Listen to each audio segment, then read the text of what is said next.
Get ready for some monster mashups. Imagine a gargantuan lizard bursting out of the ocean and taking on an enormous gorilla, who just so happens to have a thing for a blonde bombshell. While these kaiju classics might not pass the science test, their roots are rooted in reality, literally. The inspiration behind one of these legendary creatures dates back to 1860, one when a book about African tribes was written, and the other even earned a nod from a scientist who named an unknown species after it, until recently, a hidden gem in the animal kingdom. Let's unleash some serious debate. Who would win in an epic showdown, Godzilla or Kong? We're about to put these titans to the test, but first, did you know that there are 36 films featuring our favorite monster, and only 4 of them were made by Hollywood? The rest come from Japan's legendary Toho studio. But here's what's even more striking. A powerful theme runs through almost every single Godzilla story, the devastating impact of Hiroshima and Nagasaki. You'll hear this haunting message echoed by characters in nearly all 36 films, making it an unforgettable part of the franchise's DNA. Get ready for some mind-blowing facts about Godzilla. Not many people know this, but this beast has been on Earth since way before dinosaurs roamed. We're talking 150 to 200 million years back in time. That's even before the Jurassic period. Now, you might be thinking of its Hollywood name, but let's go back to where it all started. In Japan, Godzilla is actually called Gojira, and believe it or not, this powerful moniker comes from 2 simple words, gorilla and whale. No wonder we've been calling it the king of monsters. It's got a roar that echoes through time. You're in for a wild ride. Let's dive into Godzilla's origin story. It all began with an atomic blast during World War II, which somehow brought this ancient beast to life. Now, here's the cool part. Once awakened, Godzilla started feeding on atomic energy and could sniff out its next power source from hundreds of miles away. Its skin is like nothing we've seen before. Imagine being scarred by a nuclear explosion, and you'll get an idea. But what makes this giant even more terrifying? It can shoot radioactive beams straight from its mouth, spine, and tail. Godzilla's colossal size will blow your mind. It stands at an unbelievable 355 feet tall, just a hair taller than London's Big Ben. As for its weight, buckle up because we're talking about an astonishing 90,000 tons of pure destruction. That's roughly half the gold ever mined by humans throughout history. Now, let's talk about Godzilla's reputation as an unstoppable force. Some say he can't be taken down by weapons of mass destruction, while others claim he's just plain evil himself. But here's the thing, is this legendary lizard even possible in real life? To put it simply, Godzilla would need to chow down on a mind-boggling 215 million calories every single day. That's equivalent to eating over 20 million Big Macs daily. Imagine if Godzilla started munching on humans, we'd have to make an unthinkable daily sacrifice of nearly 2,000 people just to keep him satiated. But size isn't everything, and Godzilla's enormous frame comes with some serious biological drawbacks.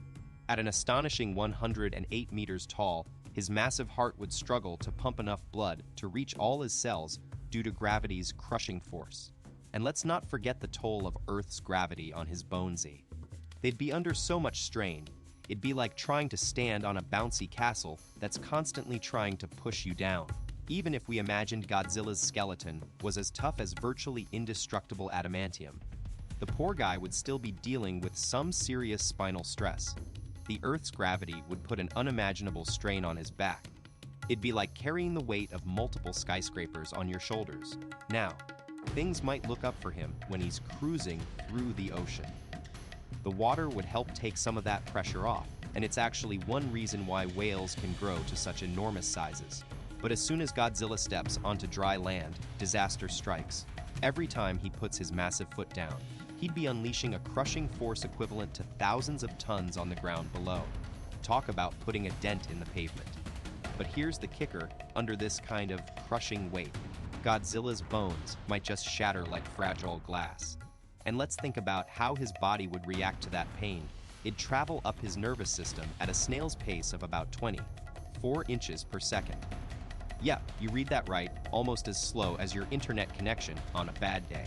So even if Godzilla felt the pain, it could take a long time for those signals to reach his brain, which might actually mean he'd be gone before he even realized what hit him. It seems physics is one giant monster squasher, But don't lose hope just yet. We need our beloved movie legends. And who knows, maybe there's still a way to make Godzilla roar again. You got it, our beloved King Kong might seem like a realistic creature, but he's more fantasy than fact. I mean, who can forget that giant gorilla from Skull Island? But did you know that in reality, gorillas top out at about 1.8 meters tall? That's right, these powerful primates are way smaller than Kong's whopping 1.7 meters. And if Kong was as fond of New York City as he is in the movies, he'd be eye to eye with the famous Empire's state-building spire, standing proudly at an impressive 2.2 meters tall. That definitely make for a thrilling skyscraper climbing scene. Let's put things into perspective if King Kong existed in real life, his massive weight of 108 tons would make him an unstoppable force, crushing buildings like they're toys. To put that into context, he'd weigh almost 18 times more than an adult elephant, which is already an incredibly massive creature. But here's the thing, according to Jonathan Payne, a paleobiologist from Stanford University, Kong just wouldn't work in the real world. You see, if we took our smallest gorilla, weighing around 350 kilograms, and magically scaled it up by 20 times, it would collapse under its own weight. Our bodies can only support so much size before gravity takes over. So, what would happen if we tried to build a real-life monster like King Kong? Well, his skeleton and muscles just wouldn't cut it. They'd buckle under the pressure of that massive 108-ton frame. But, believe it or not, nature has created some truly gigantic creatures in the past. Take dinosaurs like Titanosaurus, which tipped the scales at almost 80 tons. That's a whopping 10 times heavier than an African elephant today. Despite their enormous size, though, these prehistoric giants still wouldn't come close to King Kong's impossible proportions. And here's why: in real-life giant animals, the skull and brain would be tiny compared to the rest of their massive bodies. It just doesn't add up. Let's imagine our massive monster trying to survive in the wild. First off, it'd have serious breathing issues. It just wouldn't have enough oxygen. Then there's the lifespan problem. These giants would probably not live long due to all their internal struggles. And don't forget about the brain factor. A walnut-sized brain isn't exactly what you'd call genius material. Now, picture our King Kong one-abe trying to bend down, or even just changing direction. Boom. The blood pressure would be too much, and those poor lungs would basically self-destruct. The pulmonary arteries would rupture from the shock of it all. It's like they say in the real world, you can't have your cake and eat it too. Especially when that cake is a 100-ton body. So, if Titanosaurus and our fictional giant were to go head-to-head, both would be total underdogs. I think there's been some misinformation here. Let's get back to reality and the amazing world of science. While we don't have real-life monsters like King Kong or Godzilla roaming our streets, nature does have its own incredible surprises up its sleeve. Scientists recently discovered a parasitic wasp species in Japan that's making waves, literally. This tiny creature can swim underwater, earning it the awesome name Microgaster Godzilla. Who knows what other fascinating creatures are waiting for us to discover? Get ready to dive into some seriously cool science. So, you might have guessed it by now, our Microgaster Godzilla isn't actually a giant lizard, but an ultra-clever wasp. This tiny titan has been making waves in Japan as a parasite, laying its eggs inside insects like beetles and butterflies. But here's the amazing part. Just like how movie monsters rise from the ocean, these wasps have an epic underwater trick up their sleeves. They can actually swim to reach their aquatic insect hosts. Now, researchers are trying to figure out exactly how they pull off this waterworld invasion. But one thing's for sure, Microgaster Godzilla is the ultimate aquatic ninja. Let's meet our detective, Jose Fernandez Triana. While snooping around Japan's city ponds for some seriously cool caterpillars, Elophila turbata, he stumbled upon a shocking plot twist. These wasps, known as Microgaster Godzilla, aren't just random attackers. They've got a clever plan. See, the female parasites do a little reconnaissance on leafy aquatic plants, and when they spot their perfect prey, the caterpillar, it's like a high-speed chase for the water's edge. The wasp darts after its target, swiftly jabs an ovipositor into the caterpillar's hideout. No need to drag it out of its cozy shelter, and lays its eggs. It's an underwater heist where our Microgaster Godzilla is the sneaky mastermind. Let's talk about a real-life Kong story that'll give you chills. Did you know that the director behind the original King Kong film in 1933, Marion C. Cooper, got his inspiration for all things primates when he was just 6 years old? His cool uncle handed him a book called A Journey to Inner Africa by Paul Dusselier, an adventurer who was basically a pioneer in exploring the African continent. What stuck with Marion were these intense stories about gorilla tribes who'd sometimes raid and attack villages of local people. This early exposure sparked his passion for primates, which eventually led to creating that iconic King Kong we all know today. You won't believe where Marion C. Cooper's lifelong fascination with primates actually started. It all began when he read this super old book from 1860, one called A Journey to Inner Africa by Paul Dusselier. This book had these haunting images that just stuck with him forever. One terrifying scene in particular is about two women from the Nbendemo tribe who were walking through the jungle, when out of nowhere, a massive gorilla attacks them. It snatches one of the women and drags her into the bushes, leaving behind only screams and chaos. The tribe frantically searches for her, but she's presumed dead, until incredibly, she shows up back in the village on her own a few days later, all alone and shaken by her horrific encounter.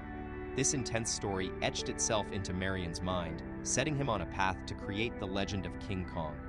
Here's what really went down according to Paul Dusselier's book. The woman was brutally taken by this massive gorilla, but she somehow managed to break free. Now, here's where it gets wild. Locals believe that these giant primates were actually possessed by the spirits of dead tribe members. These special gorillas were said to be way bigger and smarter than regular ones, with a level of intelligence that was almost human-like. They had a cunning and resourcefulness that would put humans to shame, combined with the raw power and ferocity of an animal. No wonder Marion C. Cooper was obsessed. These legendary creatures sounded like something straight out of a dark fantasy. Imagine if Godzilla and King Kong went toe-to-toe in an epic battle for real. We're talking no special effects here, just raw power. Now, things get hilarious when you factor in their secret weaknesses. Godzilla's afraid to leave the ocean because his spine can't handle it, making him a total beach bum. And poor King Kong. His pressure issues mean he'd better not try any crazy ninja moves or bend over for that perfect banana pickup. Talk about being held back by your own biology. So who would come out on top? Maybe Godzilla's got this one, but only if it stays in the shallow end. The wait is almost as thrilling as the fight itself. Picture this, these two giants lock horns in a stare down that lasts for 8 hours straight. No breaks, no snacks. They're so focused on getting their opponent to crack first. You could actually binge watch every single Godzilla and King Kong movie during this time and still have some time left over. But the tension builds up until finally, after days of just standing there, Godzilla takes a deep breath, or should I say, he decides it's time to get his fins wet no more. He jumps out of the water, and that's when King Kong seizes the moment with one powerful swing of his massive fist, aiming straight for Godzilla's sensitive skull. The real question is, was that punch enough to knock Godzilla off balance? The battle's end is as explosive as it gets. Godzilla unleashes a massive nuclear blast with what's left of his might. The shocking part. In this epic showdown, both titans meet their maker because, as much as we love to suspend reality, physics doesn't bend that far. Despite all the creative liberties taken, we still flock to theaters, eager to let our imaginations run wild. But imagine if you only had two choices for a thrilling adventure: either take a dip in Japan's serene ponds or trek through Africa's lush jungle. Which one would you pick? Now that we've